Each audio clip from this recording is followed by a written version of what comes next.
Welcome to the Pipeline Podcast. Tonight we got a fun episode. So usually we're talking about things that happened in the past, conspiracy theories and all that stuff. Today we're going to try to guess what's going to happen in the future. So the title of the video, Wargaming, Boots on the Ground in Iran. We're going to try to imagine how that would turn out, what we think is going to happen. Spoiler alert, it has a lot to do with this Kharg Island, which is very deep in the Strait of Hormuz, like right at the, you got to go through it all the way to the end, very close to Iran. This is where Iran processes most of its oil. And so if you took this island, it would like cripple the oil industry in Iran. And then also if you took it and held it, you would be able to gain access to the majority of Iranian oil. And obviously this is the Pipeline Podcast, so oil's what it's all about. We're going to go through a couple sources talking about a potential ground invasion of Iran with like US troops. Even though when you think ground invasion, you think like the country of Iran. But it looks like the ground invasion will be maybe not on mainland Iran, but it will be like on islands, like this Kharg Island. And the first place we have to start is just this little, it's like I'm not trying to shit on other YouTubers, but it's like an AI slop video. But the first minute has a great breakdown of the Strait of Hormuz. Just in case you're unfamiliar with it, it kind of talks about like how much oil goes through there, and if it's not functioning, like how it disrupts the global economy. And so we're just gonna watch like a minute or two of this. Again, the little announcer guy is AI. It's kind of annoying, but it's still a very informative video.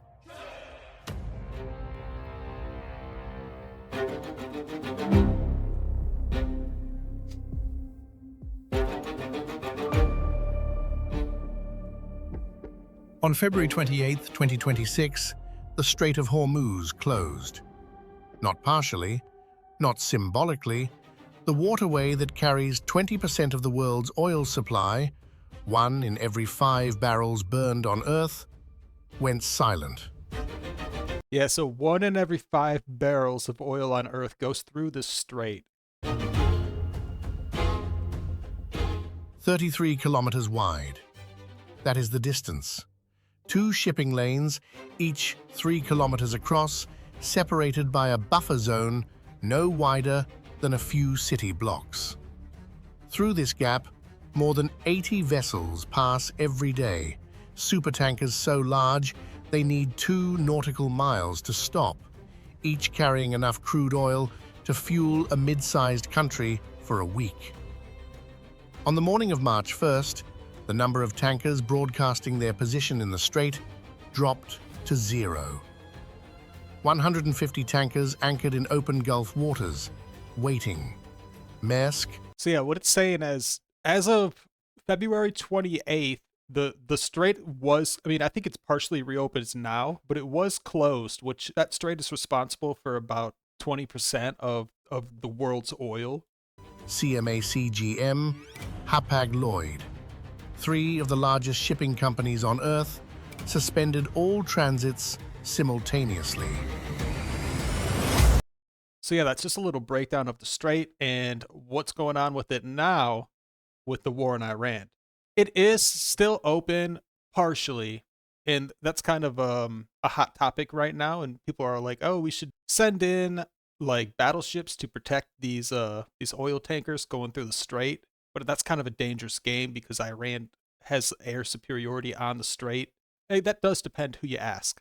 Next, we need to talk about this warmongering neocon. His name is Lindsey Graham. This was March 22nd. He has a statement on Kharg Island, and he compares it to an Iwo Jima. And it's like, yeah, sure, you might be able to say the United States won the Battle of Iwo Jima, but nobody supports a battle of that size with that many American casualties at all. But he seems to daydream about it. And so anyway, he kind of talks about a potential plan to take the island.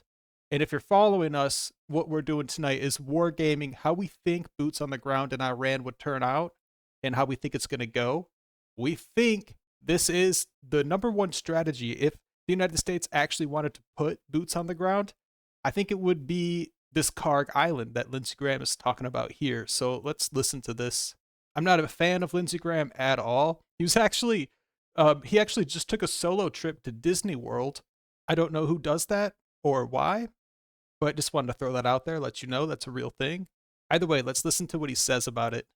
Running out of money. So here's what I tell President Trump. Keep it up for a few more weeks. Take Kharg Island, where all of the resources they have to produce oil. Control that island. Let this regime die on a vine. Is this going to, though, take Kharg Island? Is it going to involve U.S. troops on the ground? Let me just read you something from The Atlantic. Does an assessment on. Oh, he knows. He wants it to involve U.S. troops on the ground. Kharg Island. We believe in their ability to do so, but only to endure ballistic missile strikes, drone attacks, petrochemical smoke, all without a reliable means of obtaining logistical support. The result could be a grinding war of attrition. They talk about how far away they would be from resupply. I'm sort of tired of all this armchair quarterbacking. This has been an amazing military operation. God bless the fallen. But it's a difference when we talk about troops on the ground. I trust the Marines. Not that guy. I trust DOD. We got 2 Marine expeditionary units sailing to this island. We did Iwo Jima. We can do this. The Marines, my money is always on the Marines. I don't know if you take the island or you blockade the island, but I know this. The day we control that island, this regime, this terrorist regime, has been weakened. It will die on a vine. And here's what I want to do. I want to get with Chris. I want to sprint to peace. As the war winds down, I want peace to ramp up. The reason we don't have Saudi Arabia and Israel making peace is October the 7th, 2023. Iran, through Hamas, attacked Israel, stopping normalization. I want to take up and complete what Biden started. As soon as we get Iran defanged so they can never do another October 7th, I want to start up peace talks between Saudi and Israel this year. I want a peace deal between Saudi and Israel normalizing, ending the Arab-Israeli conflict. It's been going on for 2,000 years this year, and you can't do it with a lethal Iran. So we're weeks away from this Iranian regime not having the capability to stop peace. Okay, very quickly, though, because we did Iwo Jima. We can do this, Lindsey Graham said during an appearance on Fox News Sunday. Where you get the message, he's a strong advocate for taking Kharg Island. And we need to talk about that because you can't quite just go there. It's an island, first of all, so you can't just walk onto it. You're going to need to fly or bring like ships in, but the ships are going to have to go through the Strait of Hormuz, which is closed right now. And there are like a lot of other islands, like the Kharg Island is like very, very deep in here in the Persian Gulf, which means it's a lot better defended. It's like if you had to choose any island to take control of, that's like the worst one to take control of strategically. It's going to be the hardest.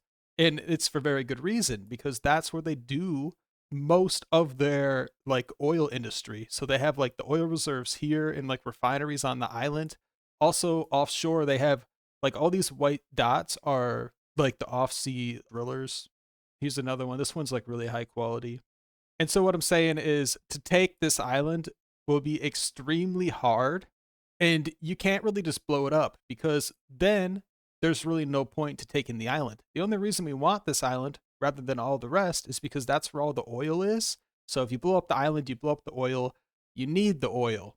So I really don't see any way to take this island other than putting ground troops on the island, because like drone strikes aren't going to cut it. And then just in case you're unfamiliar with Iwo Jima for whatever reason, it was like the biggest battle on the Pacific front of World War II. It was like the highest casualty amount, 26,000 American casualties and 7,000 deaths. And I believe that was the most casualties out of any battle in the Pacific during World War II. And it's like Lindsey Graham's going around saying, oh yeah, we won the Battle of Iwo Jima, so we can take this island too. And it's like, at what cost, bro? Like that's kind of a crazy statement. Have a little bit of nuance. This war with Iran it's not anything close to World War II, and hopefully it doesn't escalate into World War III. Like no one wants to see that except Lindsey Graham for some reason. Here we have a response from Alex Jones about basically Lindsey Graham's quote. This is where I first heard about it, and I was like, okay, so this makes sense. This seems like the most likely strategy, the most obvious strategy that these war hawks are pushing for a ground invasion in Iran. So we'll watch this. It's just Alex Jones talking about Lindsey Graham and Kharg Island. People always accuse me of exaggerating. No, it's almost always worse. So see, you got to test it. Opposing force, 21,000 Japanese dug in is the problem. Okay? So, and you can say, well, we got high-tech weapons. When you actually try to take land, though, boots on the ground, Pentagon estimates are hundreds of thousands of troops just to take it, tens of thousands of casualties. Unbelievable. So here's Lindsey Graham saying, hey, the Marines are on the way. And we took Iwo Jima. Yeah, with 110,000 troops, 76,000 Marines, 20-something thousand dead. And here's Lindsey, who was just a lawyer in the military. I bet he couldn't tie his shoes when he was in the Army. Okay, definitely can't find his ass with both hands. He knows how to stick his tongue out of his mouth constantly. And so, here is Mr. War Demon saying, hey, we took Iwo Jima. You know how many Marines are going? Mr. War Demon, 2,000. They're sending a contingent of the airborne. It's like 5,000. So they're saying that 8,000 U.S. troops, have you looked at the Strait of Hormuz? 2,000-foot cliffs all around it, thousands of square miles, mountains all above it, with the main military all dug in with all these islands and the main military base there all dug in. Unbelievable. Yeah, so what he's saying is the same thing that we're saying. I agree with Alex Jones there. To even get to that island will be incredibly difficult, getting through the Strait of Hormuz. And then it's impossible to hold. So what happens when the U.S. does show up, put some boots on the ground, takes control of the island? Well, they're just sitting ducks, and there's the rest of the country to worry about. This is why it's very important, this island. So say the U.S. does take the island. It kind of puts Iran in a position where it's like a lose-lose. So they have two options. They can blow up the island because the U.S. just took control of most of their oil. Their response would be, we could blow up the island, but that means we're not getting that oil back. Or they could try to negotiate a way out of the war. This Kharg Island could be used by the U.S. to negotiate an off-ramp. They could say, hey, we got most of your oil. You're going to be crippled. This, by the way, I don't think this plan is going to work, but this is what neocons and warhawks are thinking. They're thinking, we take this island, Iran will be forced to negotiate because we'll be in control of most of their oil. What most likely would happen is, and this is worst case scenario, I'm not trying to be a panicking. You take this island, Iran's going to say, all right, it's a lost cause, blow it up. And then you have, another mass casualty event similar to Iwo Jima, and America is forced to escalate the war. And this is like a precursor to a ground invasion on the Iranian mainland. So that's kind of the way it could go. The U.S. does try to take this island. The U.S. successfully takes it, which I do see as a real possibility. So if the U.S. did bring some ships through the Strait of Hormuz, they would have the firepower to take over the island, especially if they're going to put ground troops on it. The issue is holding the island. So the island most likely will just get blown up by like the military on the Iranian mainland. They have the capability, especially because of the proximity of this island. It's much closer to like mainland Iran than the islands over here with the Strait of Hormuz. They have the capability to blow up the island. So if there were troops on it, is what I'm saying, is basically the U.S. military would be using these troops as kind of like a pawn. It's like, you blow them up, we'll escalate the war, but you shouldn't play with lives like that. That's bad strategy. But I do think this is most likely the route that the United States military will go if they're willing to put troops on the ground. I think the troops on the ground will go to Kharg Island. I want to talk about this. So we're seeing other energy industry facilities kind of getting attacked or taken over. So we just saw the U.S. gain control of Venezuelan oil, when they picked up Maduro.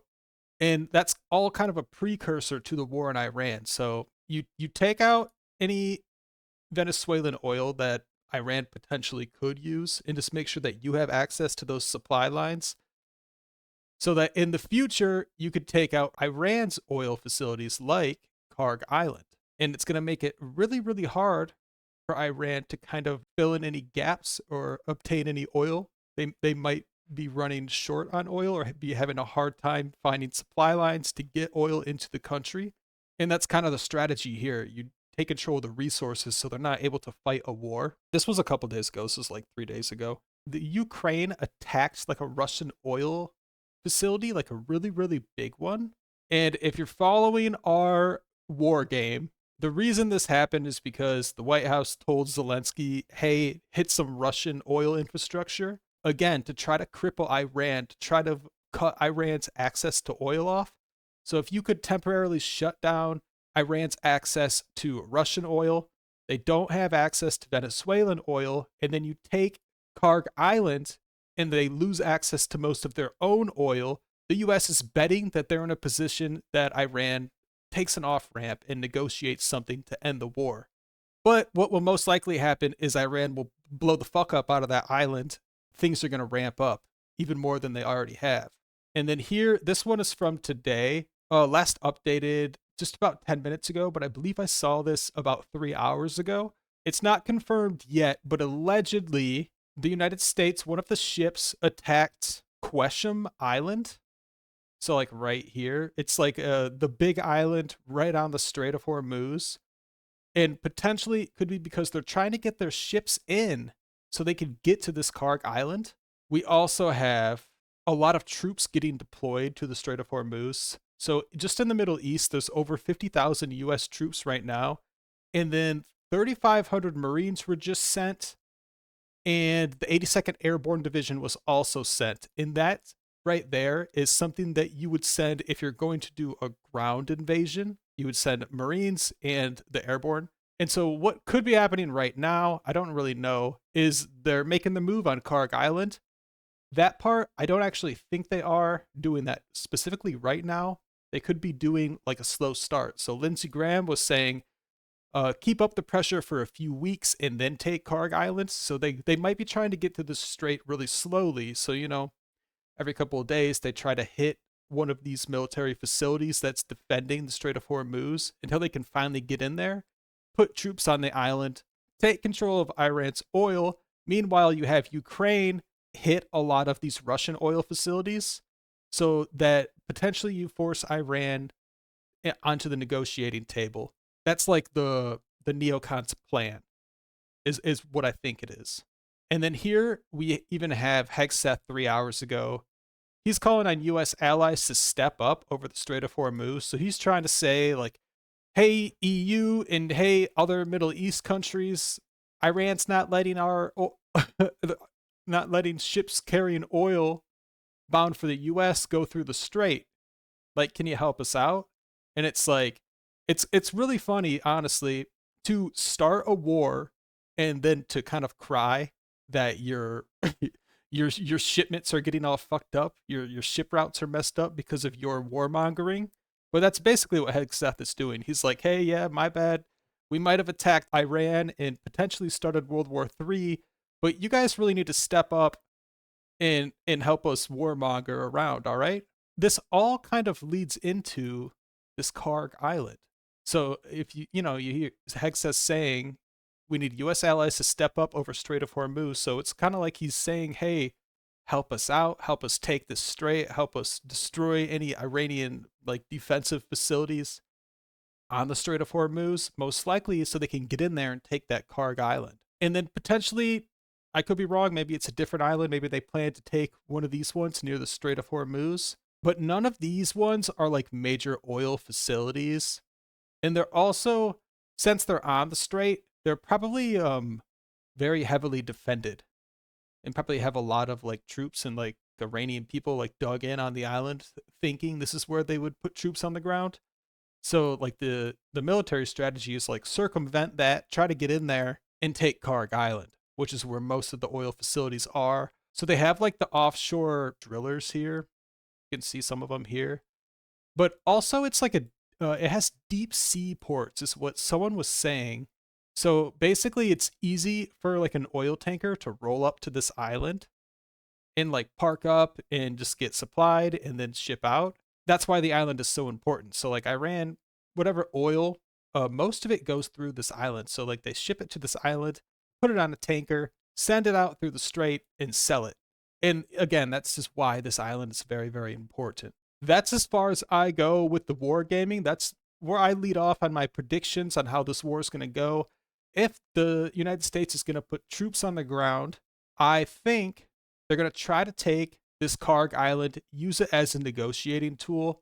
Iran's not going to negotiate because every time we bring them to the negotiating table, we fuck them over. So they've kind of realized that now that they're on their like third leader, that they can't really play nice with us. So if we take this island, they'll blow it up. It will kill a bunch of U.S. troops, and the United States will be forced to escalate.